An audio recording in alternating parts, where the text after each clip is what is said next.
எல்லாரும் வாங்க, காது குத்து திருவிழா வச்சிருக்கிறோம், எல்லாரும் வரணும் அப்படின்னு காது குத்து திருவிழாவுக்கு எவ்வளோ பெரிய கட்சியோட பொதுச் செயலாளராக இருந்தேன்னு காது குத்துக்கெல்லாம் எல்லாரையும் கூப்பிட்றாரே அப்படின்ற மாதிரி ஆச்சரியமாக கேட்டால் கண்டென்ட்டே வேறு.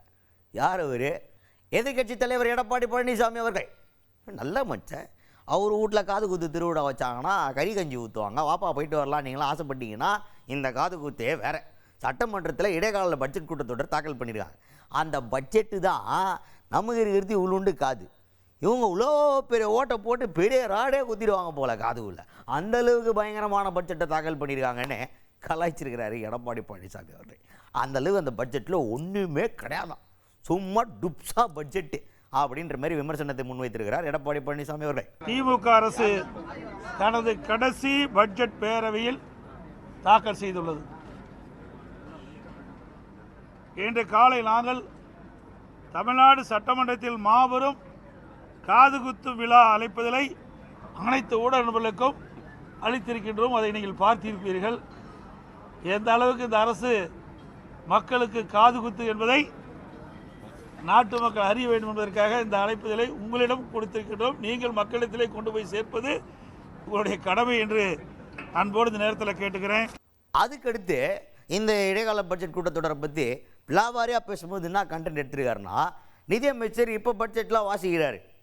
அந்த நிதியமைச்சர் போன தடவை எவ்வளோ மாநில வருவாயின்னு வாசிச்சுட்டு இந்த தடவை மாநில வருவாயின்னு கம்பேர் பண்ணி பார்த்தா 26,000 கோடி ரூபா நட்டமாக போச்சு.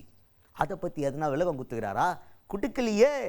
ஒன்றிய அமைச்சர் வாசித்த நிதிநிலை அறிக்கையில் பிரச்சனை இருக்குதுன்னு சொல்கிற இவங்களுடைய மாநில வருவாயில் 26,000 கோடி குறைஞ்சிருக்குதே, அதை பற்றி வாய திறக்கிறாங்களா அப்படின்னு கேள்வி மேலே கேள்வி கேட்டுக்கிறாரு எடப்பாடி பழனிசாமி அவர்கள்.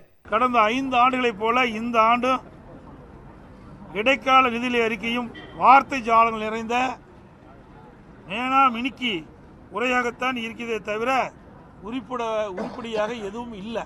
25-26 நிதிநிலை அறிக்கையில் வருவாய் வரவுகளில் மாநிலத்தின் சொந்த வருவாய் 2.58 லட்சம் என்று எதிர்பார்த்த நிலையில் திருத்திய மதிப்பீட்டின்படி மாநில சொந்த வருவாய் 2.32 லட்சம் கோடியாக குறைந்துள்ளது.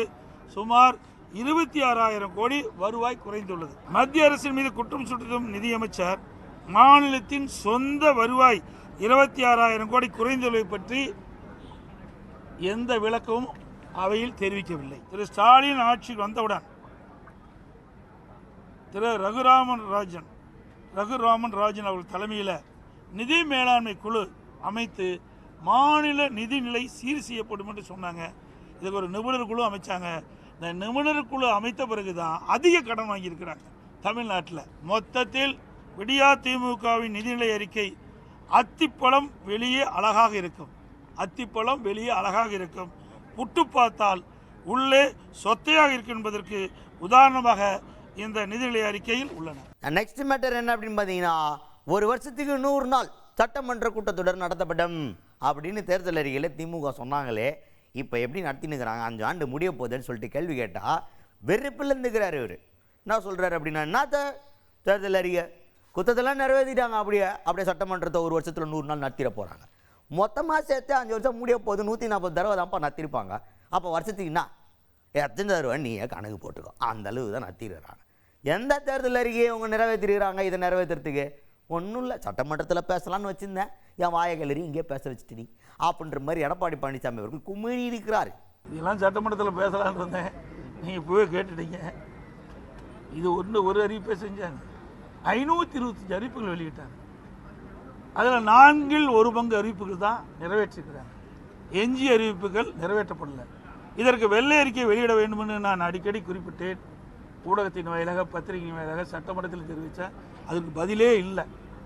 ஆனால் முதலமைச்சர், திராவிட முன்னேற்ற கழகத்தில் இருக்கின்ற அமைச்சர்கள் பெரும்பாலானோர் 95% அறிவிப்புகள் நிறைவேற்றப்பட்டதாக சொல்கிறாங்க. நீங்கள் கேட்ட மாதிரி சட்டமன்றத்தில் ஒரு வருடத்திற்கு 100 நாட்கள் சட்டமன்ற நிகழ்ச்சி நடைபெறும் என்று சொன்னாங்க.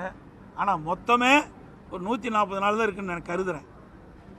இவ்வளோ தான் 5 வருஷத்துலையும் சேர்த்து இந்த அரசாங்கம் இந்த சட்டமன்ற நிகழ்ச்சி நடத்தியிருக்கு.